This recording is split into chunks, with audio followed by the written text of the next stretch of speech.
Alrighty, in your consumer news, people across the U.S. are losing billions of dollars every year to fraud. The 2023 there and alone in Wisconsin, residents lost more than $75 million to some type of scam, with one of the most common being identity theft. But there are steps that you can take to keep your financial information safe.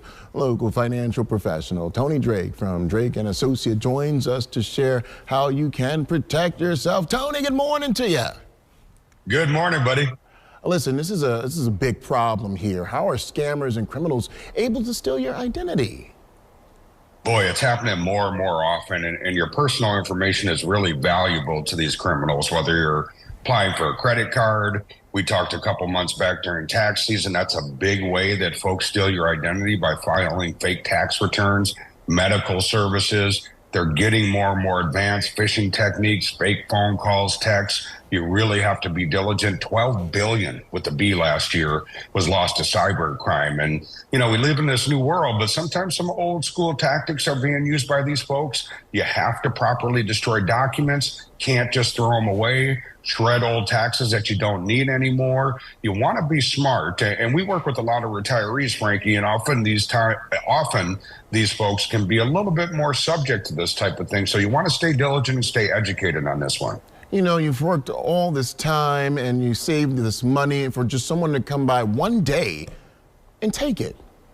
This is awful. And it's awful. And they're getting so advanced. We had one kind of attempted attack in my office. Somehow someone found out I was speaking at a conference, called the office, said they needed, you know, I was on stage, pretended to be me, texted a couple employees. So they're getting very advanced. Fortunately, in our case, we caught that right away. But you'll want to be careful, because these techniques these folks are using can really seem convincing. Usually, if there's some type of urgency or rush, that's a good time to pause and make sure it's real.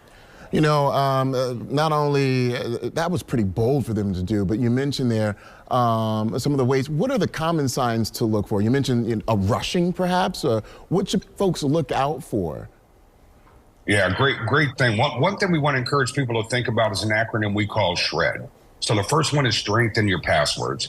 We just can't get away. Years ago, there was a report that the most common password was the word password with the number 1. You just can't do that anymore. If you're using multiple sites, there's great apps out there that can help you with these secure ones. Nowadays, most things have two-factor authentication. And again, handle your personal information with care. That's our H. Social Security, other personal information. If you receive an email from the IRS, it's a scam. IRS does not request anything by email. They do everything through traditional mail. Don't give out your Social Security number unless you know who you're talking to.